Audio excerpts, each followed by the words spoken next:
Kasabay naman ng pagtindi ng init ng panahon, ang paglaki po ng pinsala nito sa sektor ng agrikultura sa iba't ibang probinsya. Ang pinakasapul daw ng mainit na panahon ay ang palay at mais. Narito ang report ni Katrina Son. Sa ilalim ng tirik na araw, todo paypay ang mga pasahero ng jeep na ito sa Cubao Terminal sa Quezon City. Ang shake at halo-halo sa tindahang ito, pinipilahan ng mga nais magpalamig.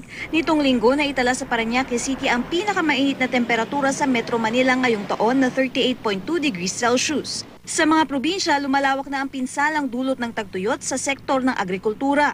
Batay sa datos ng Department of Agriculture, tinatayang 59,000 metriko tonelada na mais ang napinsala.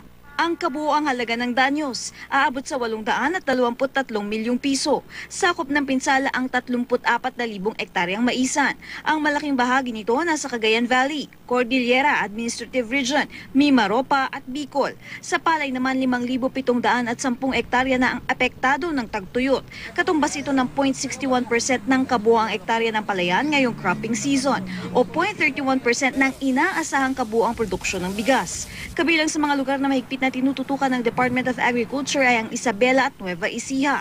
Ito kasi ang mga lugar na may pinakamaraming tanim na palay.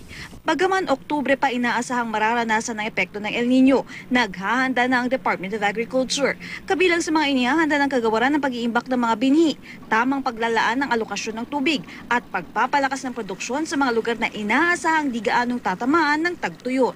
Nagbigay po kami ng order na regionalize po yung localize po yung pong approach. Kasi iba-ibang lugar, iba-iba na naman po yung nangyayari.